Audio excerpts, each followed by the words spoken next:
ભારતીય જનતા પાર્ટીમાં એક બાજુ જ્યાં ભરતી મેળો ચાલી રહ્યો છે, ત્યાં હવે બીજી બાજુ ભારતીય જનતા પાર્ટીમાં જ કોંગ્રેસમાંથી ગયેલા નારાજ નેતાઓ ફરીથી સક્રિય થયા છે અને ભારતીય જનતા પાર્ટી માટેની પોતાની નારાજગીને લઈને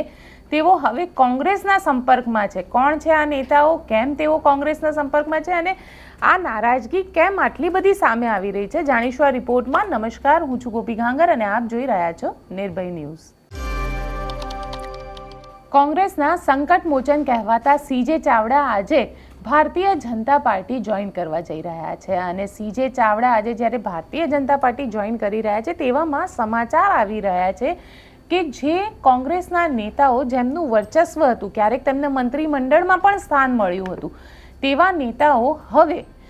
ભારતીય જનતા પાર્ટીથી નારાજ ચાલી રહ્યા છે. કેમ ભારતીય જનતા પાર્ટીથી નારાજ છે? કારણ કે તેમને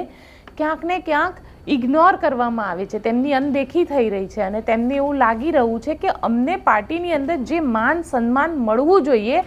તે નથી મળી રહ્યું. કારણ કે જ્યારે કોંગ્રેસમાં હતા અને કોંગ્રેસમાંથી ભારતીય જનતા પાર્ટીમાં ગયા ત્યારે પણ આ નેતાઓ આવું જ બોલ્યા હતા કે અમને પાર્ટીમાં જે માન સન્માન મળવું જોઈએ તે માન સન્માન નથી મળતું, માટે અમે કોંગ્રેસ છોડીને ભારતીય જનતા પાર્ટીમાં જઈ રહ્યા છે. અને હવે ભારતીય જનતા પાર્ટીમાં પોતાને માન સન્માન ન મળવાના કારણે આ નેતાઓ ભારતીય જનતા પાર્ટીમાં નારાજ ચાલી રહ્યા છે. આ કોંગ્રેસના જ નેતાઓ છે જેમનું મૂળ ગોત્ર તો કોંગ્રેસ જ છે, પરંતુ પોતાના લાભ માટે થઈને તેઓ ભારતીય જનતા પાર્ટીમાં જોડાયા હતા અને ભારતીય જનતા પાર્ટીમાં જોડાય હજી 5 વર્ષથી વધારે સમય પણ નથી વીત્યો અને તેવામાં ભારતીય જનતા પાર્ટીમાં જે રીતે તેમને ઇગ્નોર કરવામાં આવી રહ્યા છે, કારણ કે એવું કહેવાય રહ્યું છે કે ભારતીય જનતા પાર્ટીની કોર કમિટી હોય કે પછી સંગઠનની વાત હોય, આ બધામાં કોંગ્રેસના નેતાઓને દૂર રાખવામાં આવે છે અને તેના કારણે કોંગ્રેસના નેતાઓ પોતાને પાર્ટીમાં હોવા છતાં પણ પાર્ટીથી અલગ સમજી રહ્યા છે અને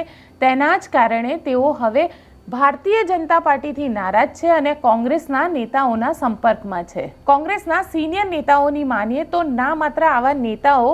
ભારતીય જનતા પાર્ટીથી નારાજ છે, પરંતુ આ નેતાઓ કોંગ્રેસની એઆઈસીસીની ઓફિસ એટલે કે દિલ્હીની જે કોંગ્રેસ હેડક્વાર્ટર છે ત્યાં આગળ પણ દેખાયા હતા. આ નેતાઓમાં ગુજરાતના નેતાઓ 3 નેતા ત્યાં હતા અને આ 3 નેતાઓએ મુલાકાત કરી હતી, વાતચીત કરી હતી અને હવે એવું માનવામાં આવી રહ્યું છે કે લોકસભાની ચૂંટણી પહેલાં એક બાજુ જ્યાં ભારતીય જનતા પાર્ટી ભરતી મેળો કરી રહી છે, ત્યાં કોંગ્રેસ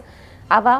સિનિયર કોંગ્રેસી નેતા કે જે ભારતીય જનતા પાર્ટીમાં ગયા હતા અને ભારતીય જનતા પાર્ટીથી અત્યારે નારાજ છે તેવા નેતાઓને ફરીથી પોતાની પાર્ટીમાં સામેલ કરી શકે છે અને લોકસભા ચૂંટણી પહેલાં કોંગ્રેસ પોતાનો આ માસ્ટર સ્ટ્રોક પણ રમી શકે છે.